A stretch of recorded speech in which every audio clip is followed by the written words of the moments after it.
Na minha vila, a gente sempre achou que conhecia todo mundo. É pequena. Todos se cumprimentam, as famílias se conhecem há gerações. Eu cresci ali, no meio das oliveiras e do mar, sempre ao longe. É o tipo de lugar onde você pensa que nada de estranho acontece. Mas eu estava enganado. Nunca pensei que uma coisa tão macabra pudesse acontecer bem debaixo dos nossos narizes. A história toda começou com a família dos Papadopoulos. Eles sempre foram discretos, reservados. O Yannis, o pai, era um homem alto, de ombros largos, que trabalhava com construção. Ele sempre saía cedo e voltava tarde.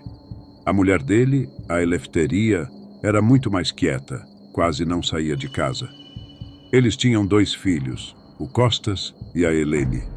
Costas era mais novo que eu, devia ter uns 25 na época, e a Helene, mais velha, perto dos 30. Eles viviam naquela casa velha na parte alta da vila, numa colina. O lugar estava sempre meio mal cuidado, com a pintura descascada e as janelas sujas. A família não era pobre, mas também não era de gastar muito com aparência. Agora, o que ninguém sabia, ou pelo menos ninguém falava, era sobre o irmão mais velho do Yannis, o Nikos. Quando eu era pequeno, ouvia histórias dele. O Nikos era uma pessoa boa, trabalhador. Ele tinha saído da vila quando eu ainda era criança. Pelo que me contavam, tinha ido embora para tentar a sorte em Atenas, procurar emprego e coisa assim. Só que depois de um tempo, ninguém mais ouviu falar dele. Perguntar sobre o Nikos era um tabu na vila. A família Papadopoulos dizia que ele não se dava bem na cidade e preferia manter distância, mas ninguém nunca realmente acreditou nisso. O que aconteceu de verdade, descobrimos bem mais tarde. Foi numa tarde de verão, dessas que a vila toda parece estar em silêncio, com o calor quase parando o tempo. Eu estava na praça, tomando um café com um amigo, quando vimos a polícia passando em direção à casa dos Papadopoulos. Não é comum ver policiais por ali, então isso logo chamou a atenção. Primeiro passou um carro, depois outro. Em questão de minutos, metade da vila estava olhando, tentando entender o que estava acontecendo. As histórias começaram a surgir, como sempre acontece. Alguém tinha sido preso? Uma briga de família? A gente só sabia que algo grave estava acontecendo. Mais tarde, naquela mesma noite, eu soube. Foi um amigo meu que me contou, ele tinha parentes na polícia. A princípio, eu não quis acreditar. Falaram que tinham achado alguém trancado no porão da casa dos Papadopoulos e que era o Nikos, aquele mesmo Nikos que todos acreditavam estar em Atenas havia mais de 20 anos. Ele nunca tinha saído da vila. Estava lá o tempo todo, trancado como um animal. No dia seguinte, a história já tinha corrido por toda a vila. A curiosidade era maior do que o medo, e as pessoas começaram a se reunir em frente à casa deles. Eu fui um dos primeiros a chegar. Não dava para ver muito, só os policiais entrando e saindo. Mas as caras deles diziam tudo. Havia algo de muito errado lá dentro. Conforme os dias passavam, as coisas foram ficando mais claras, e a história toda veio à tona. Aparentemente o Nikos tinha algum problema mental, mas nada que justificasse o que fizeram com ele. Quando ainda era jovem, ele começou a ter comportamentos estranhos, e em vez de buscar ajuda, a família simplesmente o escondeu. Diziam que era para evitar vergonha, porque naquela época, aqui na Grécia, era comum as famílias sentirem vergonha se alguém da casa tivesse algum problema de saúde mental. Mas trancar o próprio irmão no porão? Quem faz uma coisa dessas? Descobrimos que o Nikos estava preso ali por mais de 20 anos, vivendo em condições que ninguém deveria suportar. A polícia disse que o porão era úmido, com pouca luz, sem ventilação. Ele vivia praticamente na escuridão. Era alimentado só o suficiente para não morrer de fome, e raramente via alguém da família. De vez em quando, o Yannis descia para levar comida, mas só isso. Nikos não saía, nunca. E o mais chocante foi descobrir que os filhos, Costas e Helene, cresceram sabendo do que acontecia. Eles sabiam que o tio estava trancado ali embaixo, mas nunca disseram uma palavra. Como uma criança cresce sabendo de algo assim e segue em frente, vivendo uma vida normal? Isso é o que me perturba até hoje. Depois que a polícia o encontrou, o Nikos foi levado para um hospital em outra cidade. Ouvi dizer que ele estava completamente desorientado, mal sabia falar.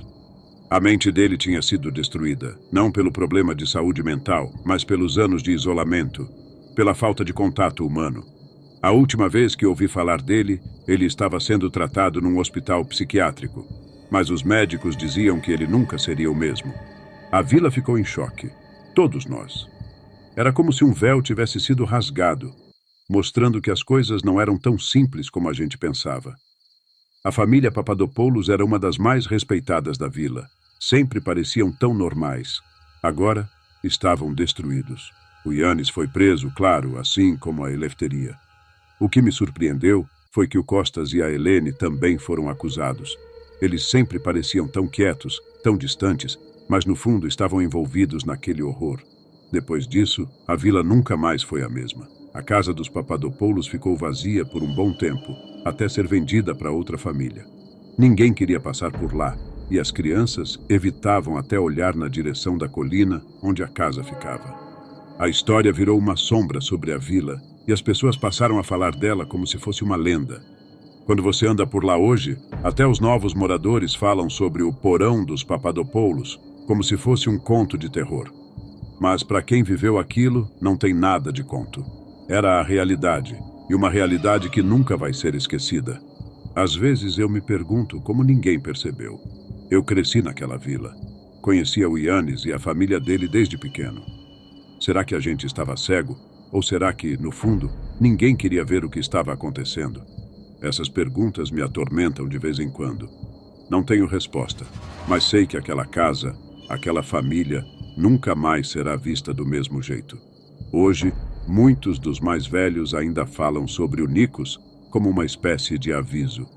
Cuide dos seus, eles dizem, mas cuide de verdade. Eu acho que ninguém ali na vila nunca vai esquecer o que aconteceu, mas ao mesmo tempo, todo mundo tenta seguir em frente. Afinal, a vida na vila é simples, e a gente sempre teve uma espécie de pacto de não falar muito sobre as coisas ruins. Como se, ao não falar, elas fossem embora. Mas o que aconteceu na casa dos Papadopoulos nunca foi embora de verdade.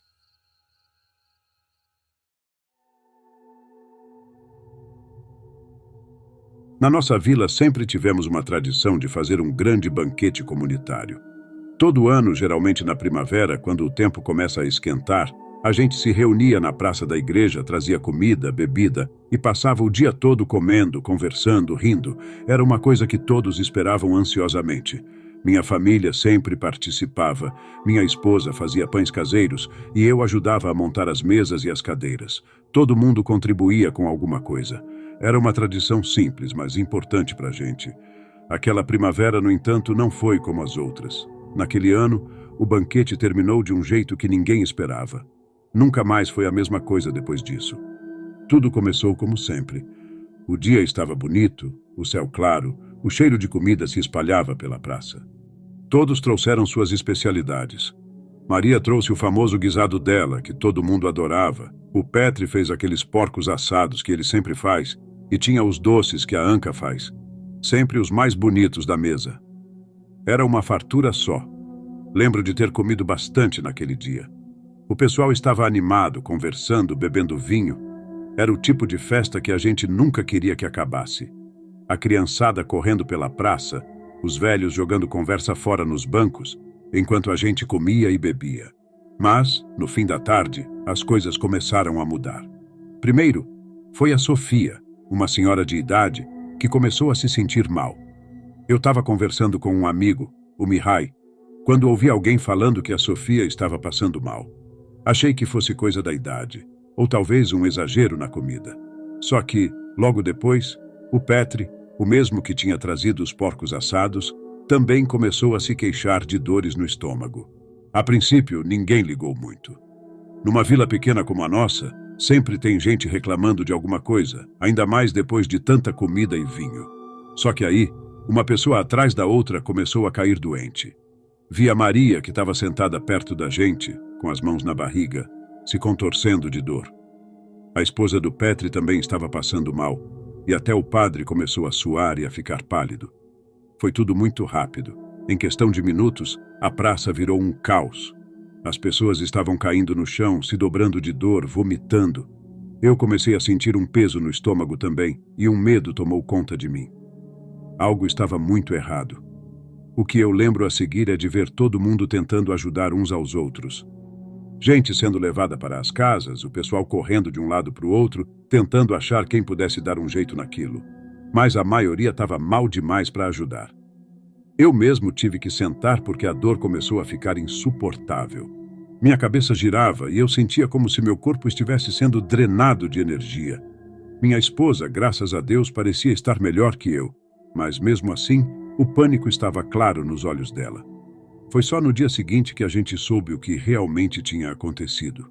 O médico da vila, o doutor Ionesco, foi até as casas das pessoas que tinham adoecido e depois de examinar todo mundo, ele deu o veredito: envenenamento. Alguém tinha colocado veneno na comida. Ninguém conseguia acreditar. Quem faria uma coisa dessas? E por quê? Era um banquete comunitário, todo mundo se conhecia. A ideia de que alguém da nossa própria vila pudesse ter feito aquilo deixou todo mundo abalado. A gente vivia em paz ali, nunca teve grandes problemas entre os moradores. Claro, tinham as briguinhas de vez em quando, mas nada que levasse alguém a fazer uma coisa tão grave. A polícia foi chamada e começaram a investigar. A primeira coisa que fizeram foi recolher os restos da comida para tentar descobrir o que exatamente estava envenenado. A suspeita inicial era de que podia ter sido a carne, já que quase todo mundo tinha comido o porco assado do Petri. Mas depois de analisarem, descobriram que não era a carne. Era algo nos pratos principais, mas não conseguiam determinar de onde exatamente vinha o veneno. Alguns falavam que era o guisado da Maria, outros achavam que podia ser algum tempero nas saladas. Não tinha como saber ao certo. Durante as semanas seguintes, a vila ficou em completo silêncio. As pessoas evitavam sair de casa, as conversas viraram sussurros. Todo mundo olhava com desconfiança para os vizinhos. Ninguém sabia em quem confiar. Eu mesmo comecei a me perguntar quem poderia ter feito uma coisa dessas. Sempre tive uma boa relação com todos na vila, mas depois daquele dia, a gente começou a se afastar. Era como se cada um de nós estivesse tentando adivinhar quem era o culpado, mas ninguém tinha coragem de dizer nada em voz alta. A polícia veio algumas vezes, fez perguntas, mas não encontraram nada. O veneno não era algo fácil de identificar, e com tantas pessoas envolvidas, não havia como apontar um único suspeito. Até porque, quem quer que tivesse feito isso, também tinha comido a comida. Essa era a parte mais estranha de tudo. Se alguém queria envenenar os outros, por que também teria se envenenado? Foi aí que começaram os rumores. Algumas pessoas diziam que o culpado não era um morador da vila, que alguém de fora devia ter entrado e feito aquilo. Mas a verdade é que não temos muitos visitantes por aqui. Nossa vila é isolada, só quem mora aqui aparece. Outras pessoas começaram a falar sobre bruxaria, que talvez alguém tivesse feito aquilo por causa de alguma maldição. Sempre tem esses tipos de boato em vilas pequenas como a nossa, mas ninguém realmente acreditava. Com o tempo, as investigações pararam. A polícia tinha outras coisas para cuidar, e como ninguém morreu no incidente, eles acabaram deixando o caso esfriar. Mas a desconfiança ficou. Eu não conseguia mais olhar para as pessoas da mesma forma. Sempre me vinha à cabeça a ideia de que o culpado podia estar ali, entre nós, vivendo a vida normalmente. Depois daquele ano, o banquete comunitário nunca mais aconteceu. Ninguém tinha coragem de organizar outro, e mesmo que tivesse, não sei se as pessoas iriam. O medo ficou marcado em todo mundo, e a confiança que a gente tinha nos vizinhos desapareceu. Não era mais a mesma vila de antes. Até hoje, quando nos encontramos nas ruas ou na mercearia, vejo nos olhos das pessoas o mesmo olhar de dúvida. A gente nunca falou abertamente sobre o que aconteceu, mas está lá, na cabeça de todo mundo. Quem foi o responsável? E por que fizeram aquilo? Às vezes, quando penso nisso, me pergunto se foi mesmo alguém da vila ou se foi um acidente, algo que nunca deveríamos ter descoberto. Mas, no fundo, acho que prefiro não saber. Algumas coisas é melhor deixar no passado, mesmo que o passado te siga a vida inteira.